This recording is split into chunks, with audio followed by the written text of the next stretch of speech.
বিসমিল্লাহির রহমানির রহিম। আসসালামু আলাইকুম। প্রিয় ডিগ্রি প্রথম বর্ষের শিক্ষার্থীবৃন্দ, তোমরা সকলে কেমন আছো? আশা করি পরম করুণাময় আল্লাহর রহমতে তোমরা সকলেই সুস্থ এবং ভালো আছো। আজকে আমি তোমাদের সমাজবিজ্ঞান প্রথম পত্রের তৃতীয় অধ্যায় নিয়ে আমার লেকচার শুরু করব। তোমাদের তৃতীয় অধ্যায় হচ্ছে সংস্কৃতি, বিশ্বাস ও মূল্যবোধ। তো ফার্স্ট আমরা যে টপিকটা আলোচনা করব সেটি হচ্ছে সংস্কৃতি। সংস্কৃতি কাকে বলে?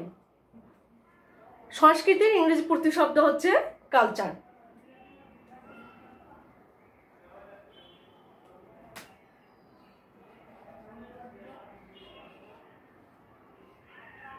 তোমরা কম বেশি সবাই এই কালচার বা সংস্কৃতির সাথে পরিচিত।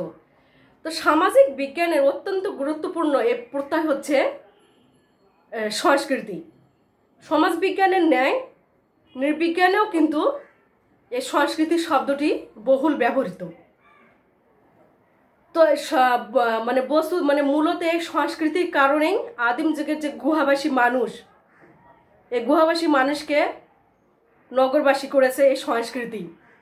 এবং মানুষ যা কিছু আবিষ্কার করেছে এবং হলো মানুষ যার জ্ঞানের হচ্ছে যে সংযোজন ঘটিয়েছে সবই এই সংস্কৃতি। তো এই সংস্কৃতির কারণেই মানুষ জ্ঞানের অগ্রগতি সাধন করতে পেরেছে এবং সভ্যতার বিকাশ, এ সব কিছুই কিন্তু সংস্কৃতির অবদান।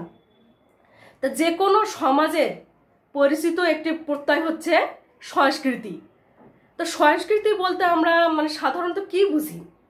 সংস্কৃতি বলতে সাধারণত আমরা হচ্ছে আমাদের সামনে যেটা ভেসে ওঠে সেটা হচ্ছে কি, গান, নাটক, নৃত্য, কৌতুক ইত্যাদির সমন্বয়ে যে বিভিন্ন সাংস্কৃতিক প্রোগ্রাম, সাংস্কৃতিক সন্ধ্যা ইত্যাদি বিনোদন আমাদের চোখের সামনে ভেসে ওঠে, তাই না? কিন্তু সমাজবিজ্ঞানে সংস্কৃতি প্রত্যয়টা কিন্তু ভিন্ন অর্থে ব্যবহার করা হয়। তো যাই হোক, এই সংস্কৃতি কাকে বলে, কি ভিন্ন অর্থে ব্যবহার করা হয় তা হচ্ছে আমরা জানব। তো সংস্কৃতির হচ্ছে বিভিন্ন সায়েন্টিফিক বিভিন্ন সমাজবিজ্ঞানী বিভিন্নভাবে এই সংস্কৃতিকে সংজ্ঞায়িত করেছে। যেমন সমাজবিজ্ঞানী হচ্ছে জোন্স। সমাজবিজ্ঞানী জোন্স বলেছে যে মানব সৃষ্ট সবকিছু সমষ্টি হচ্ছে সংস্কৃতি। Culture is sum total of man's creation.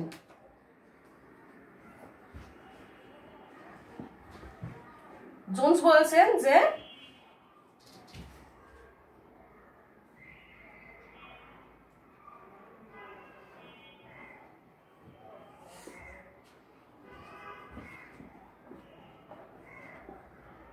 culture is sum total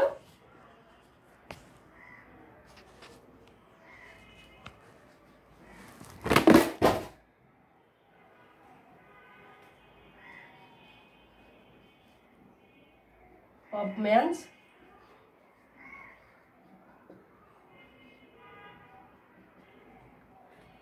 creation। তাহলে জোন্স কি বলেছে? যে culture is sum total of man's creation, অর্থাৎ মানব সৃষ্ট সবকিছুর সমষ্টি হচ্ছে সংস্কৃতি। তাহলে এখানে জোন্স হলো মানুষের যাবতীয় বস্তুগত এবং অবস্তুগত বিশেষসমূহের কথা বলেছে, যে যা মানুষ সৃষ্টি করেছে তার নিজেদের প্রয়োজনে, সেটি হচ্ছে সংস্কৃতি। আবার সংস্কৃতির সংজ্ঞায় ম্যাকাইভার কি বলেছে?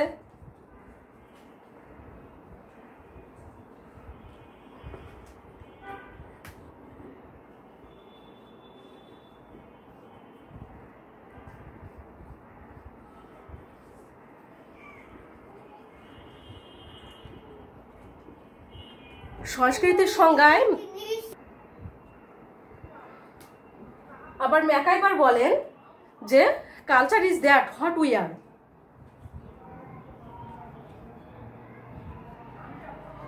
Culture is that what we are, অর্থাৎ আমরা যা সেটাই হচ্ছে আমাদের সংস্কৃতি। অর্থাৎ সংস্কৃতি কি করে, নিজের পরিচয় হচ্ছে সংস্কৃতি। মানে নিজেকে যেভাবে তুলে ধরা হয়, নিজের বৈশিষ্ট্যই হচ্ছে সংস্কৃতি। সেই জন্য ম্যাকাইভার বলতে চেয়েছেন যে আমরা যা সেটা হচ্ছে আমাদের সংস্কৃতি। Culture is that what we are. যেমন হচ্ছে দেখো, বাঙালি জাতির সংস্কৃতি কি, বাঙালি সংস্কৃতি। তো এইভাবে সংস্কৃতির সংজ্ঞা আরও অনেক সমাজবিজ্ঞানী দেওয়ার চেষ্টা করেছেন। যেমন সংস্কৃতির সবচেয়ে গ্রহণযোগ্য এবং গুরুত্বপূর্ণ সংজ্ঞা দিয়েছেন সমাজবিজ্ঞানী ইবি টেইলর। সমাজবিজ্ঞানী ইবি টেইলর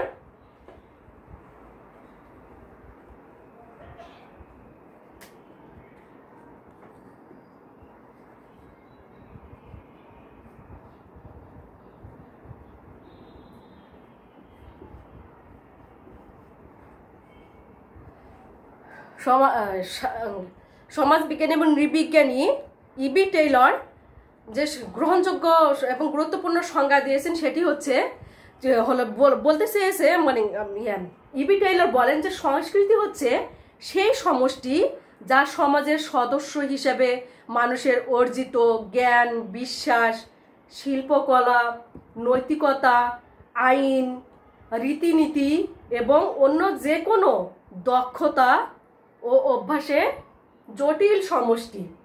তাহলে সমাজবিজ্ঞানী এবং নৃবিজ্ঞানী ইবি টেইলর বলতে চেয়েছেন যে সমাজের সদস্য হিসাবে মানুষ যা অর্জন করে, মানে বিভিন্ন জ্ঞান, বিশ্বাস, তার শিল্পকলা, তার দক্ষতা, আইন, রীতিনীতি, তার যে অভ্যাস, এগুলোর সমষ্টি হচ্ছে সংস্কৃতি।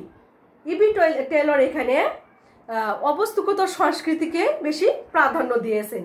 সমাজবিজ্ঞানী রবার্ট বার্স্টার তার সোশ্যাল অর্ডার গ্রন্থে বলেছেন যে সমাজের সদস্য হিসাবে মানুষ যা কিছু চিন্তা করে এবং যা কিছু সম্পন্ন করে সেটাই তার সমষ্টি হচ্ছে সংস্কৃতি। তাহলে সমাজের সদস্য হিসেবে মানুষ যা চিন্তা করে এবং যা কিছু সম্পন্ন করে এবং সেটার প্রতিফলন ঘটায় সেটাই হচ্ছে সংস্কৃতি।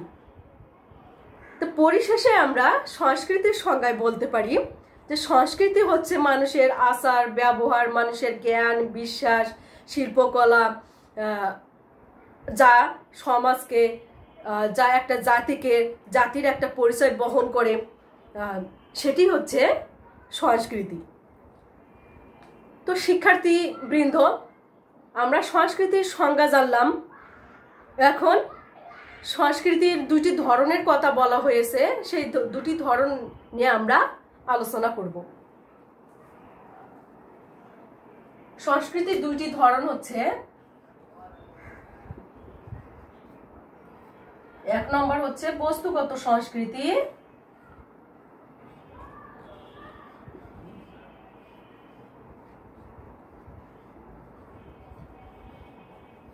দুই নম্বর হচ্ছে অবস্তুগত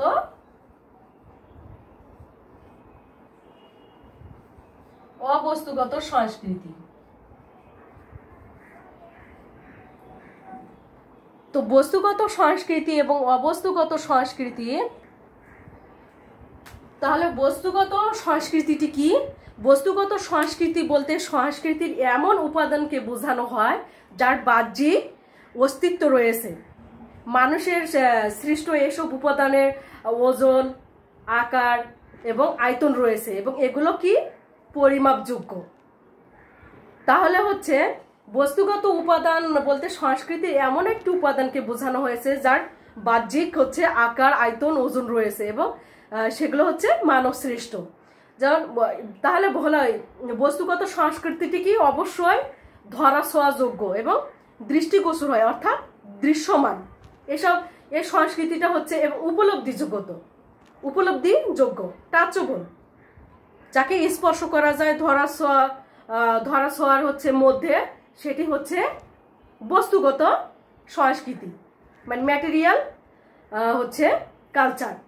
যেমন মানে উদাহরণ হিসেবে আমরা বলতে পারি যে আদিম মানুষের যে ব্যবহৃত আসবাবপত্র, তাদের বই পুস্তক থেকে শুরু করে বর্তমান মানুষের যে আজকের কম্পিউটার, রেফ্রিজারেটর, ঘর বাড়ি, আসবাবপত্র, বই পুস্তক সবই হচ্ছে বস্তুগত সংস্কৃতির অন্তর্ভুক্ত।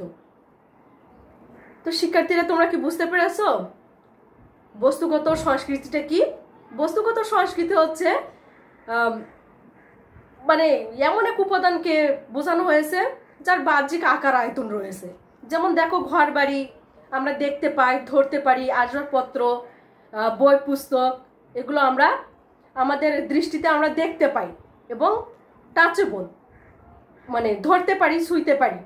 তো এই উপাদান, সংস্কৃতির এই উপাদানটা হচ্ছে বস্তুগত উপাদান। অন্যদিকে সংস্কৃতির যে মানে আর একটা হলো উপাদান, সেটা হচ্ছে অবস্তুগত সংস্কৃতি বা অবস্তুগত উপাদান। তাহলে অবস্তুগত উপাদানটা হচ্ছে অবশ্যই কি ধরা ছোঁয়ার বাইরে, যেটার বাহ্যিক কোনো আকার নেই, অস্তিত্ব নেই বা পরিমাপ করা যায় না। এই সংস্কৃতিটা হচ্ছে অবস্তুগত সংস্কৃতি। তা যে সংস্কৃতি ধরা ছোঁয়ার বাইরে, পরিমাপ যোগ্য নয়, অস্তিত্বহীন, এই সংস্কৃতিটাই হচ্ছে অবস্তুগত সংস্কৃতি। যেমন হচ্ছে কি জ্ঞান, বিশ্বাস, ধর্ম, ভাষা, সাহিত্য, শিল্পকলা, নৈতিকতা, মূল্যবোধ, এগুলো কি? এগুলো হচ্ছে অবস্তুগত সংস্কৃতির আমরা উদাহরণ হিসেবে বলতে পারি। আমি আশা করি তোমরা বস্তুগত সংস্কৃতি এবং অবস্তুগত সংস্কৃতি সম্পর্কে ক্লিয়ার একটা ধারণা পেয়েছো। তাহলে তোমরা সংস্কৃতি কাকে বলে, সংস্কৃতির উপাদান বা ধরেন যে দুই প্রকার আলোচনা করলাম, সেটা তোমরা বাসায় পড়বে। তাহলে এই যে হলো সংস্কৃতির ধরন, সংস্কৃতির সংজ্ঞা, যে সংস্কৃতির আমরা যে কয়েকটা বৈশিষ্ট্যের কথা বলতে পারি, সেটা কি সংস্কৃতি অর্জিত, অর্থাৎ সংস্কৃতি মানুষের হচ্ছে বংশগতভাবে যে প্রাপ্ত, সেটা নয়। সেটা কি করতে হয়? মানুষকে অর্জন করতে হয়, মানে সমাজ থেকে, পরিবার থেকে, সামাজিক প্রতিষ্ঠান, সামাজিক মানে রাষ্ট্র, এগুলো থেকে কি করে রীতিনীতি, আচার আচরণ, মূল্যবোধ, বিশ্বাস, এগুলো এবং শিক্ষার মাধ্যমে মানুষ কিন্তু তার সংস্কৃতি গ্রহণ করে এবং যুগের পর যুগ মানুষ কিন্তু এভাবে সংস্কৃতিকে টিকিয়ে রেখেছে। তাহলে সংস্কৃতিটা জন্মগতভাবে হচ্ছে মানুষ পেয়ে থাকে না, সংস্কৃতিটা কি করতে হয়? অর্জন করতে হয়। আবার শুধুমাত্র তোমরা দেখো, মানুষই কিন্তু সংস্কৃতির অধিকারী।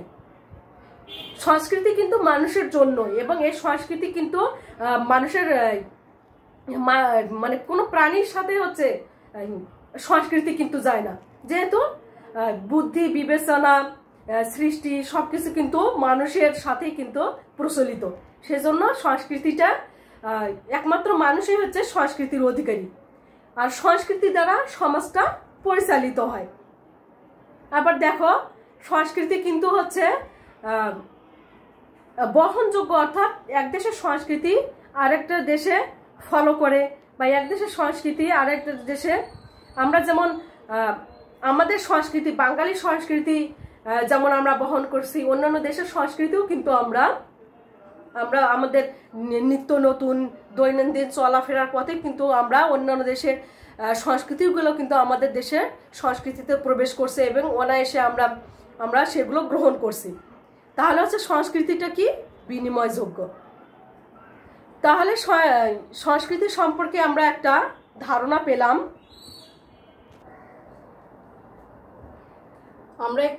আমরা একটু এখন উপসংস্কৃতি নিয়ে আলোচনা করবো, সাবকালচার। আমরা উপসংস্কৃতি প্রত্যেকটি সবসময় মানে শুনিয়ে থাকি, যে তাহলে এই সাবকালচার বা উপসংস্কৃতি কাকে বলে? মানে প্রধান সংস্কৃতির সাথে যে মানে অর্থাৎ সাব হিসাবে যে সংস্কৃতিটা, সেটা হচ্ছে মানে উপসংস্কৃতি। তাহলে উপসংস্কৃতি মানে আমরা বলতে পারি যে উপসংস্কৃতি হচ্ছে প্রধান সমাজের অন্তর্ভুক্ত এমন কিছু জনসমষ্টির মূল্যবোধ এবং সংস্কৃতির ধরন, যা প্রধান সংস্কৃতি থেকে সম্পূর্ণ ভিন্ন। তাহলে উপসংস্কৃতি হচ্ছে প্রধান সমাজের অন্তর্ভুক্ত এমন কিছু জনসমষ্টির মূল্যবোধ যা প্রধান সংস্কৃতি থেকে ভিন্ন। তাহলে একটি বৃহৎ সমাজের বৈশিষ্ট্য হচ্ছে মানে একটি বৃহৎ সমাজের বৈশিষ্ট্যর মাঝে অনেক ধরনের হচ্ছে আমরা সংস্কৃতি লক্ষ্য করি। একটা বৃহৎ সংস্কৃতির মধ্যে যে ভিন্নতর যে সংস্কৃতিটা সেটাই হচ্ছে তোমার হচ্ছে কি বলে উপসংস্কৃতি। যেমন উদাহরণ হিসেবে আমরা বলতে পারি যে এই উপসংস্কৃতির সদস্যরা আবার হচ্ছে এই প্রধান সংস্কৃতি থেকে বিচ্ছিন্ন হয় না। যেমন হলো তারা নিজেদের সংস্কৃতি তারা এই প্রধান সংস্কৃতি বজায় রেখেই তাদের নিজের যে সংস্কৃতিটা সেটা তারা চর্চা করে। তাহলে উদাহরণ হিসেবে আমরা বলতে পারি যে আমাদের দেশের যে বিভিন্ন হচ্ছে কি বলে উপজাতির মাঝে তাদের যে নিজস্ব চিন্তাধারা, তাদের যে নিজস্ব সংস্কৃতিটা সেটাই হচ্ছে উপসংস্কৃতি। তাহলে এই উপসংস্কৃতি প্রধান সংস্কৃতির একটা অংশ, যা প্রধান সংস্কৃতিকে মানে বজায় রেখেই তারা তাদের নিজেদের সংস্কৃতি চর্চা করে। এবং এই উপসংস্কৃতি যদি দীর্ঘদিন টিকে থাকে তাহলে কি হবে, তাহলে সংস্কৃতির মানে একটা সংস্কৃতির একটা অপভাষা সৃষ্টি হয় যা মানে বৃহৎ একটা সংস্কৃতি থেকে সম্পূর্ণ ভিন্ন। তো শিক্ষার্থীবৃন্দরা তোমরা দেখো, তোমাদের এই তৃতীয় অধ্যায়ে কিন্তু কর্তৃত্ব নিয়ে আলোচনা করা হয়েছে। তা কর্তৃত্ব এখন আমি আলোচনা করবো যে কর্তৃত্ব কাকে বলে। কর্তৃত্ব বলতে আমরা কর্তৃত্ব কথাটা প্রায় শুনি যে কর্তৃত্ব কি। কর্তৃত্বটা হচ্ছে অপরকে আদেশ করা। আমরা জানি যে অপরকে আদেশ করা, তাহলে আমরা বইয়ের ভাষায় বলতে পারি যে কর্তৃত্ব হচ্ছে অপরকে আদেশ করা এবং আদেশের প্রতি আনুগত্য ও অধিকার প্রদান করাই হচ্ছে কর্তৃত্ব। তো কর্তৃত্বটা অ্যাকচুয়ালি হচ্ছে মানে ক্ষমতার সাথে সম্পৃক্ত। যেমন কর্তৃত্বকে প্রায় হচ্ছে মানে ক্ষমতা মানে কর্তৃত্বকে প্রায় হচ্ছে ক্ষমতার সাথে হচ্ছে ক্ষমতার একটা বৈধ ব্যবহারের আমরা করি যে ক্ষমতার বৈধ ব্যবহারই হচ্ছে কর্তৃত্ব। তো কর্তৃত্ব কি? তো কর্তৃত্ব বলতে বৈধ যে ক্ষমতা, বৈধ যে প্রভাব সেটাকে বোঝায়। তো কর্তৃত্ব হচ্ছে কি? কর্তৃত্ব বলতে বৈধ প্রভাবকে বোঝায়। আবার হচ্ছে কর্তৃত্ব বলতে আমরা বুঝতে পারি যে বৈধ ক্ষমতা, যেটি চরিত্রগত দিক থেকে প্রাতিষ্ঠানিক। যেমন বিটি হচ্ছে জুভেলিন বলেছেন যে কর্তৃত্ব হলো সম্মতি দানে প্রসারিত করার একটা দক্ষতা। এটি হচ্ছে কর্তৃত্বকে অনুসরণ করার একটা ঐচ্ছিক আইন। তাহলে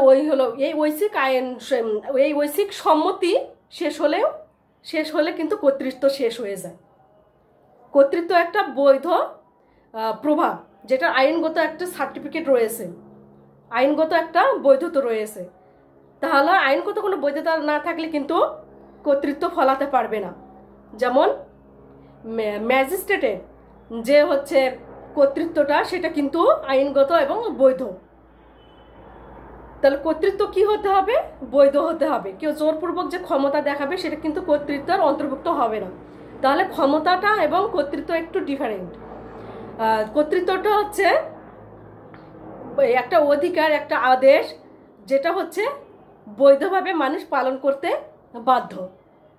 তাহলে এই যে আমি যে বললাম যে কর্তৃত্ব কাকে বলে, যে কর্তৃত্বের সংজ্ঞা মানে যেটুকু দেওয়ার চেষ্টা করেছি তার আলোকে বলতে পারি যে কর্তৃত্ব হচ্ছে বৈধভাবে ক্ষমতা প্রয়োগের অধিকার বা হলো তাহলে বৈধভাবে হচ্ছে ক্ষমতা প্রয়োগের অধিকার বা ক্ষমতাই হলো কর্তৃত্ব। তাহলে অবৈধভাবে ক্ষমতা প্রয়োগটা কিন্তু কর্তৃত্ব নয়, বরং তা কি হবে? জবরদস্তি। তাহলে বৈধভাবে ক্ষমতার প্রয়োগে হচ্ছে কর্তৃত্ব। এখন আমি কর্তৃত্ব এখন আমরা কর্তৃত্বের শ্রেণীবিভাগ আলোচনা করব। ম্যাক্সও এবার কর্তৃত্বের প্রকৃতি ও প্রকারভেদ অনুযায়ী কর্তৃত্বকে 3 ভাগে ভাগ করেছেন। 1 নম্বর হচ্ছে ঐতিহ্যবাহী কর্তৃত্ব, 2 নম্বর ঐন্দ্রজালিক কর্তৃত্ব এবং 3 নম্বর আইনগত বা যুক্তিসঙ্গত কর্তৃত্ব। তাহলে হচ্ছে তো এখন আমরা জানবো যে এই ঐতিহ্যবাহী কর্তৃত্ব কাকে বলে। অতীতের প্রতি মানুষের থাকে একটা অন্ধ আনুগত্য ও বিশ্বাস, এবং এই আনুগত্যের ভিত্তিতেই সৃষ্টি হয় ঐতিহ্যবাহী কর্তৃত্বের। মানে অতীতকে কিন্তু কেউ চাইলেও হচ্ছে ভুলে যেতে পারে না। অতীতের প্রতি একটা কিন্তু মানুষের আনুগত্য থাকেই। তো ম্যাক্সও এবার বলেন যে রাজনৈতিক কর্তৃত্বের আদি ও আদি যে হচ্ছে বিশ্বাসটা, আদি যে হচ্ছে আনুগত্যটাই, সেটাই হচ্ছে ঐতিহ্যবাহী কর্তৃত্ব।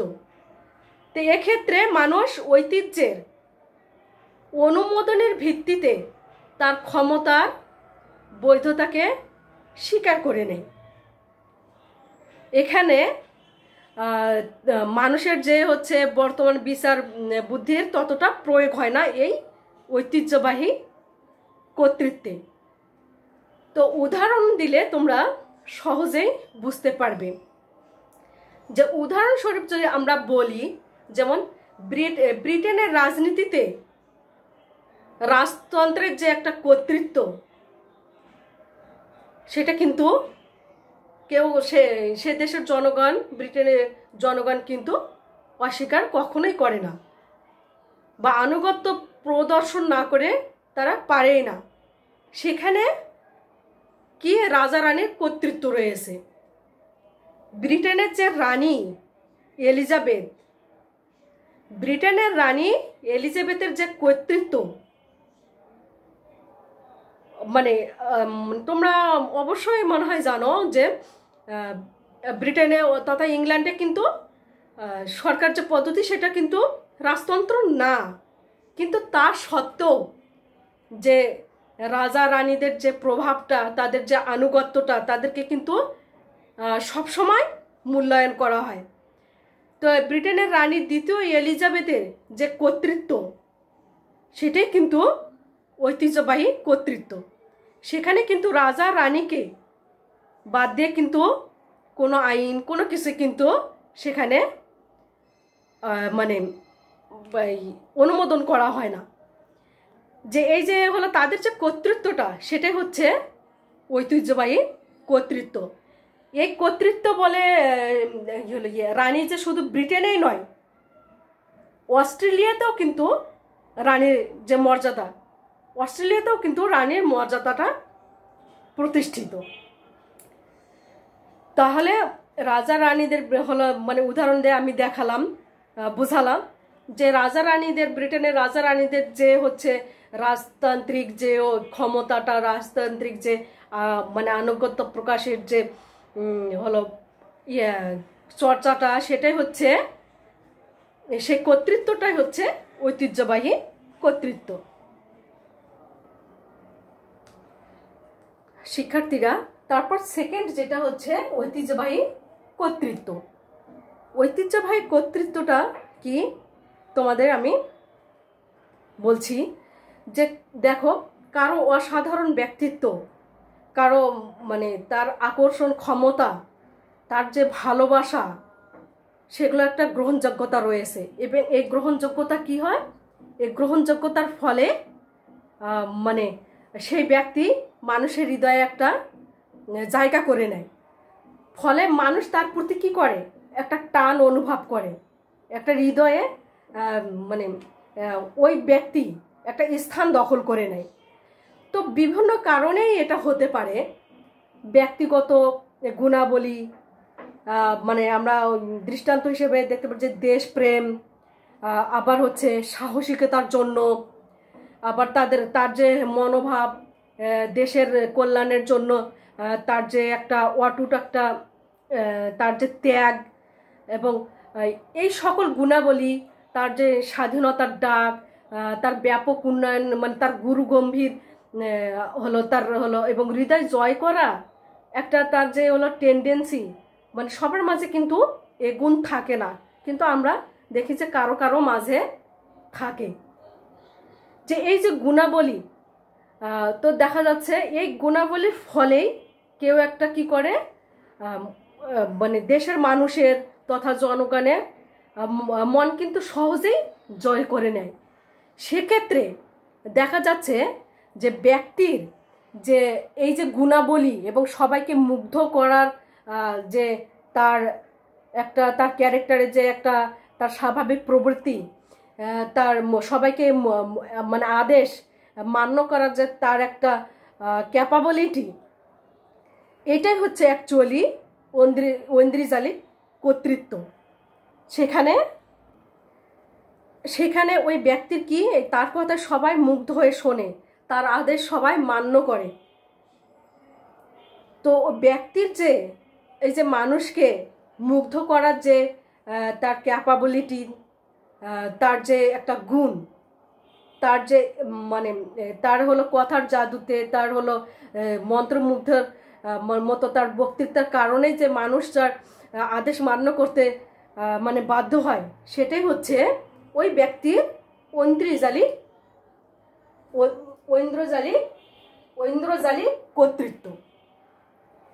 তো আমরা হলো মানে ভারতীয় উপমহাদেশে দেখো তোমরা মহাত্মা গান্ধী, তারপর চীনের মাও সেতুং, আর বাংলাদেশের বঙ্গবন্ধু শেখ মুজিবুর রহমানের কথা আমরা বিশেষভাবে উল্লেখ করতে পারি।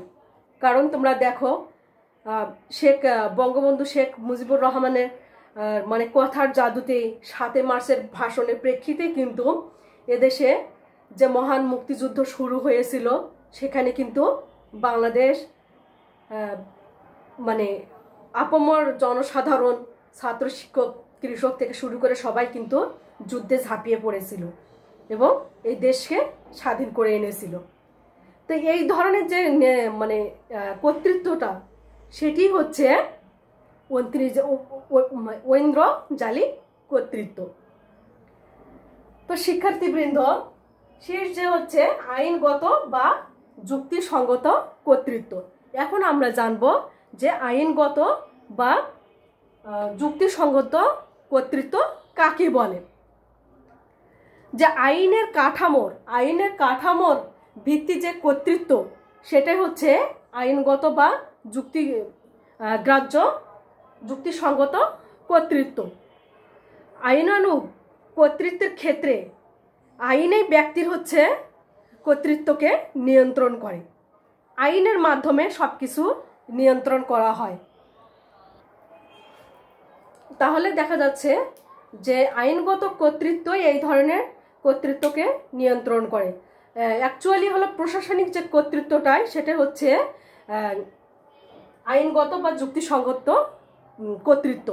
এখানে হচ্ছে মানে তোমরা দেখো যে প্রশাসনকে সবসময় আইনের আওতায় তার কর্তৃত্ব প্রয়োগ করতে হয়। এখানে হচ্ছে সরকারি বেসরকারি প্রতিষ্ঠানের মানে দুই ক্ষেত্রে কিন্তু প্রযোজ্য। যেমন সচিবের যে কর্তৃত্ব, সে মানে তেমনি বেসরকারি যে কোনো প্রতিষ্ঠানের যে কর্তৃত্বটা, কর্মকর্তা যখন তার কর্তৃত্ব, যার ক্ষমতা যে প্রয়োগ করেন, সেটি হচ্ছে আইনগত বা যুক্তিসঙ্গত কর্তৃত্ব। তাহলে আইনগত বা যুক্তিসঙ্গত কর্তৃত্ব প্রশাসনিক মানে কর্তৃত্বের সাথে, প্রশাসনিক যে আইন সেটার সাথে সম্পর্কিত। সেখানে সরকারি বেসরকারি কর্মকর্তা হোক, তাদের যে কর্তৃত্বটা যে প্রয়োগ করবে, সেটা আইনগতভাবে কর্তৃত্ব প্রয়োগ করতে হবে। তো এই 3 প্রকার কর্তৃত্ব ছাড়াও আরও কর্তৃত্ব রয়েছে, যেমন কারিগরি কর্তৃত্ব, মৌলিক কর্তৃত্ব, কার্য সম্পাদনকৃত কর্তৃত্ব। তো সবশেষে আমরা মানে এই আলোচনা শেষে বলতে পারি যে কর্তৃত্ব কি। এই কর্তৃত্বের কারণে কিন্তু মানব জীবনে একটা মানে একটা শৃঙ্খলা রয়েছে, এবং যার জন্যই কিন্তু রাষ্ট্রটা টিকে আছে। এই কর্তৃত্ব আছে বলেই মানুষ কিন্তু একজনকে আদেশ করতে পারে এবং সেই সেই আদেশ বলেই কিন্তু রাষ্ট্রটা সুচারুভাবে সুন্দরভাবে চলে। আর কর্তৃত্ব যদি না থাকে তাহলে কি হতো, কেউ কারো কথা মানতো না। এর ফলে কি হতো, একটা বিশৃঙ্খলা দেখা দিত। তাহলে ফলে পৃথিবী হয় কি, একটা পৃথিবী বিশৃঙ্খল হয়ে পড়তো, একদম পৃথিবীটা কি হতো, অশান্তির একটা আশ্রয়স্থল হতো। তাহলে কর্তৃত্ব আছে বলেই সমাজে নিয়ম শৃঙ্খলা, রাষ্ট্রে নিয়ম শৃঙ্খলা রয়েছে। তো শিক্ষার্থীরা তোমরা এই চ্যাপ্টারে যেগুলো আমি পড়ালাম তোমাদের, সংস্কৃতি কাকে বলে, সংস্কৃতির ধরন এবং নেতৃত্ব, উপসংস্কৃতি, এগুলো নিয়ে পড়ালাম। তাই এগুলোর মাঝে তোমাদের যা মোটামুটি কোশ্চেন হতে পারে, খ বিভাগ, মূলত ক বিভাগ, খ বিভাগ এবং গ বিভাগ। গ বিভাগ হচ্ছে তোমাদের রচনামূলক, ছোট ছোট গ বিভাগের রচনামূলক কোশ্চেন যদি তোমরা ভালোভাবে পড়ো তাহলে খ বিভাগ এবং ক বিভাগের অ্যান্সারও তোমরা দিতে পারবে। তাহলে সংস্কৃতি তোমরা যে কোশ্চেনগুলো পড়বে সেগুলো একটু মনে রাখার চেষ্টা করো, যে সংস্কৃতি কাকে বলে, যে সংজ্ঞাগুলো পড়ালাম সেগুলো পড়বে। সংস্কৃতির ধরন, বস্তুগত সংস্কৃতি, অবস্তুগত সংস্কৃতি একটু ভালো করে পড়বে। উপসংস্কৃতি আসতে পারে, যে সাবকালচার কাকে বলে। আর এই যে কর্তৃত্ব পড়ালাম, যে কর্তৃত্ব কাকে বলে, কর্তৃত্বের ধরনগুলো আলোচনা করো বা কর্তৃত্বের শ্রেণী বিভাগ আলোচনা করো। আবার শর্ট কোশ্চেনে আসতে পারে যে ঐতিহ্যবাহী কর্তৃত্ব কাকে বলে। তাহলে তোমরা এই যে টপিকগুলো পড়ালাম এগুলো যদি খুব ভালোভাবে পড়ো তাহলে ক বিভাগ, খ বিভাগ এবং গ বিভাগের যে কোশ্চেনগুলো তোমাদের আসে সেগুলো সুন্দরভাবে কভার করতে পারবে ইনশাল্লাহ। তো শিক্ষার্থীবৃন্দ, নেক্সট ক্লাসে আমি তোমাদের তৃতীয় অধ্যায়ের যে টপিকগুলো আমরা শেষ করতে পারিনি সেগুলো শেষ করব ইনশাল্লাহ। এবং তোমরা যে আজকে যে টপিকগুলো পড়ালাম সেগুলো তোমরা বাসায় পড়বে। তা আজকে এ পর্যন্তই। তোমরা ভালো থেকো, সুস্থ থাকো। আল্লাহ হাফেজ।